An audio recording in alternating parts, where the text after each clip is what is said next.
छोटे से गांव में रहने वाला एक निकम्मा नकारा कामचोर लड़का जो बाद में आकर बहुत बड़ा सफल बिजनेसमैन बना।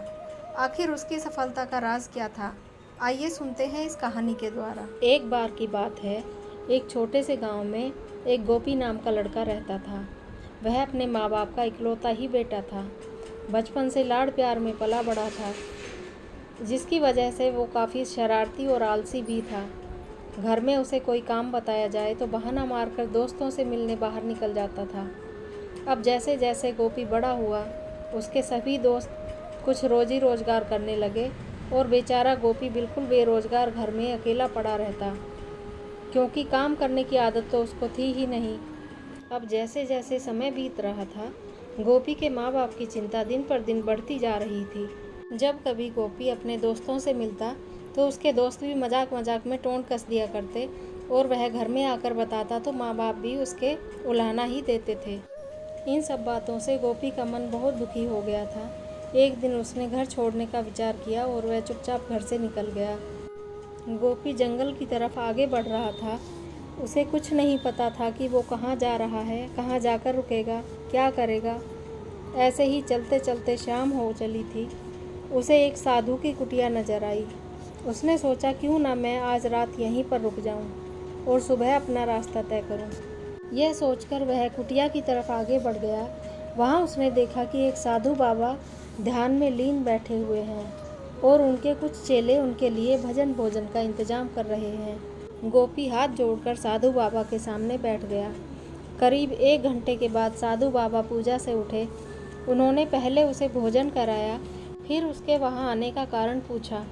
गोपी ने विस्तार से सब कुछ बता दिया कि कैसे उसके यार दोस्त, उसके रिश्तेदार, उसके माँ बाप उसे ताना उल्हाना देते हैं। गोपी ने उन साधु बाबा से बताया कि गुरुदेव, मैं तो मरने जा रहा था, लेकिन पता नहीं क्यों मेरे मन में अचानक बदलाव आया और मेरे कदम आपकी कुटिया की तरफ चल पड़े। गोपी ने हाथ जोड़कर बाबा से विनती की, हे गुरुदेव, अब तो आप ही मेरा एकमात्र सहारा हैं। कृपया मेरा मार्गदर्शन करें और मुझे मेरी परेशानियों से बाहर निकालें। गुरुदेव मुस्कुराए। उन्होंने बोला कि रात बहुत हो गई है और तुम थके हुए लगते हो, इसलिए आज रात तुम आराम करो। कल सुबह आकर मिलना, तुम्हें तुम्हारी समस्या का हल अवश्य ही मिलेगा। गोपी जैसे तो सुबह होने का इंतजार ही कर रहा था। जैसे ही सुबह हुई, वह दोबारा से महाराज जी के सामने हाथ जोड़कर बैठ गया और कहा, बाबा कृपया आज तो मुझे मेरी समस्याओं का हल बता दीजिए कि मुझे क्या करना चाहिए। सन्यासी बाबा ने गोपी को कहा, मैं अवश्य ही तुम्हारी सब समस्याओं का समाधान बताऊंगा, लेकिन उससे पहले तुम्हें मेरे लिए एक काम करना होगा।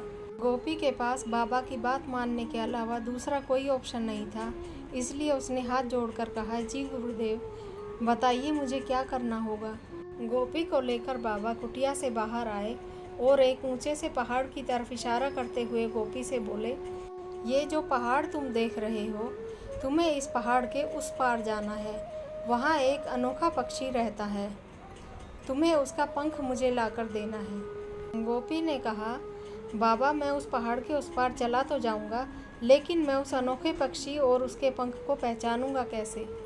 गुरुदेव ने गोपी को बताया कि वह कोई साधारण पंख नहीं है। उस पंख में एक अद्भुत रोशनी निकलती है, तुम उसे देखोगे तो पहचान लोगे। गोपी ने गुरुदेव के पैर छुए और उनका आशीर्वाद लेकर अपने सफ़र पर निकल पड़ा।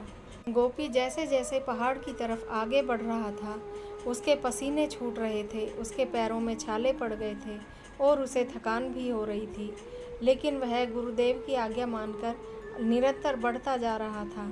जैसे तैसे करके गोपी पहाड़ की चोटी तक पहुंच गया। उसे थकान तो हो ही रही थी, वह आराम से पहाड़ की चोटी पर चढ़कर बैठ गया, लेकिन जब उसने कुदरत के अद्भुत नज़ारे को देखा तो उसकी सारी थकान दूर हो गई। कुछ देर आराम करने के बाद गोपी पहाड़ के दूसरी तरफ उतर गया। गोपी की नज़र जहाँ तक जाती, वहीं तक कुदरत का अद्भुत नज़ारा दिखाई देता था। गोपी आराम से बैठकर इधर उधर देख रहा था कि उसे वह बाबा का बताया हुआ पंख कहीं दिख जाए। तभी उसे एक पत्थर के पास से रोशनी निकलती हुई दिखाई देती है। वह उस रोशनी के पास जाता है तो सचमुच में एक पंख पड़ा हुआ था और उस पंख में से वह अद्भुत रोशनी निकल रही थी।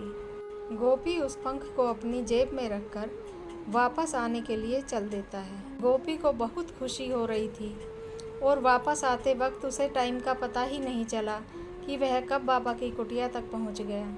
उसने बड़ी खुशी के साथ वह पंख बाबा को सौंप दिया। गोपी ने फिर से सन्यासी बाबा से प्रार्थना की, हाथ जोड़कर विनती की, हे गुरुदेव, अब तो आप मुझे मेरी समस्याओं का हल बता दीजिए। सन्यासी बाबा मुस्कुराए और गोपी से पूछने लगे कि पहले तुम मुझे यह बताओ, जब तुम यहाँ से पंख लेने के लिए निकले थे और जब तक तुम पंख वापस लेकर आए हो, तब तक तुम्हारे मन में क्या क्या विचारधारा उत्पन्न हुई?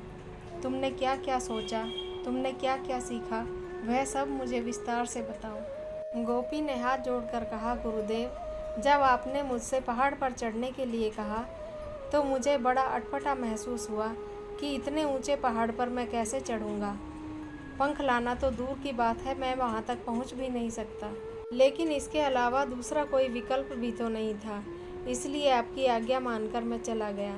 गुरुदेव, आपके द्वारा मंगवाए जाने वाले अद्भुत पंख को देखने की जिज्ञासा मेरे मन में भी जाग उठी, इसलिए उसे पाने की लालसा में मैं पहाड़ चढ़ता ही चला गया। और जैसे ही मुझे वह पंख मिल गया, मेरी सारी थकान, मेरे सारा आलस दूर हो गया और मैं खुशी खुशी जाने कब आपकी कुटिया तक वापस पहुंच गया। गुरुदेव, सबसे पहली सीख मुझे यही मिली कि जब तक हम किसी काम को शुरू नहीं करते वह हमें कठिन और असंभव ही लगता है, लेकिन जब हम अपने काम की शुरुआत कर लेते हैं तो वह आसान होता चला जाता है। दूसरी सीख मुझे यह मिली कि जब तक इंसान अपने कंफर्ट जोन को नहीं छोड़ता वह अपने लक्ष्य की तरफ नहीं बढ़ सकता। तीसरी सीख गुरुदेव मुझे यह मिली कि अपने मनपसंद वस्तु को पाने के लिए इंसान के मन में उत्साह होना जरूरी है, जैसे कि मुझे इस पंख को पाने के लिए था। गुरुदेव ने मुस्कुराते हुए गोपी के सर पे हाथ रखा और बोले, यही तुम्हारी समस्याओं का समाधान है। तुम्हें जीवन की सीख मिल गई है। अब तुम अपने घर अपने माता पिता के पास लौट जाओ और जाकर अपने पिता से कुछ पैसे उधार लेकर अपना कोई छोटा सा व्यापार शुरू करो, तुम्हें कामयाबी ज़रूर मिलेगी। गोपी ने वैसा ही किया। वो अपने माता पिता के पास वापस लौट आया, अपने पिता से कुछ रुपए उधार लिए और अपना एक छोटा सा व्यापार शुरू किया और देखते ही देखते गोपी शहर का बड़ा बिजनेसमैन बन गया।